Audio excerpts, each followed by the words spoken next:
Hi, welcome back to Weekly Thought Fuel with Keith and Sarah, the Leaders ICM. Last week we introduced you to Level 2, the first stage of adult development. Today we're going to be talking about Level 3, which is going to be a little bit more familiar to a lot of us. So why don't you just go ahead and give us a quick overview of what is Level 3? So really high level, what happens at Level 3 is that we are sort of classically, our understanding is classically defined by outside sources that we affiliate with or that we identify with. So this could be a group of friends, it could be corporate culture, it could be people that are important to us in some way. It could even be an ideology, like our religious or political affiliation can really define us from the outside in. And so we see the world in a way through the lens of others. Yeah.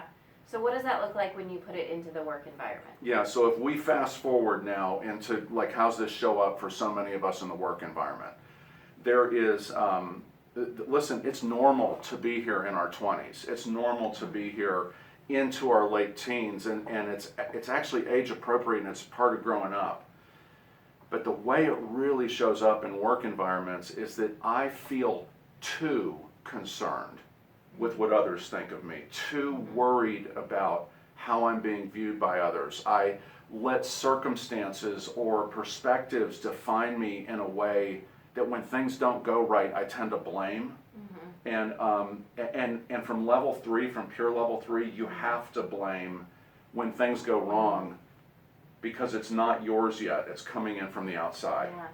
So I can think back, in my early career when I was just starting out in a corporate environment, and I wanted to know what my boss expected of me. I wanted to know if I was doing things right, if I was matching the corporate culture. So that was kind of more of a early career Level 3. Yeah, in your 20s, we want a mentor. We want to understand those expectations. Totally age appropriate. So, but at 45, 50, if I still care, at that point I'm in management, what's that going to do to my ability to lead? Right.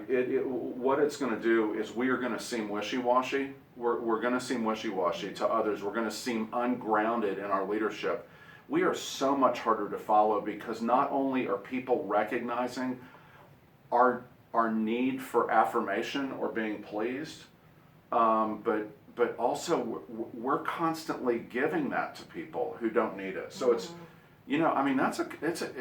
it's complicated, and yet it's where so many of us are. Yeah, I can think of so many of my friends that are still in this phase. I'm still, I'm mid-30s. I'm still developmentally kind of working my way through this. You're only in your mid-30s? I know, I look like I'm 50. But it's true, and we've talked about this in terms of whole stages, right? Level 2, Level 3, and really it's a 20-year 20-year continuum between 3 and 4. Right. And so this is a little bit funny to do Level 3 outside of the vacuum at Level 4. We'll hit Level 4 next week in this transition time. We may even do a week where we talk about the transition time. Yeah, but I'm just thinking about a friend who was kind of in that point where she realized Level 3 was not going to keep working for her, and she said it's just exhausting trying to make everybody happy all the time. And I'm like, I get that, right? So it's fine when you're younger. Anything else you want to say about Level 3? I think let's let Level 3 here go, and we won't do Level 4 in a vacuum since we've covered Level 3. So come back next week and we'll talk about Level 4, which is a much more effective way to lead. Take care.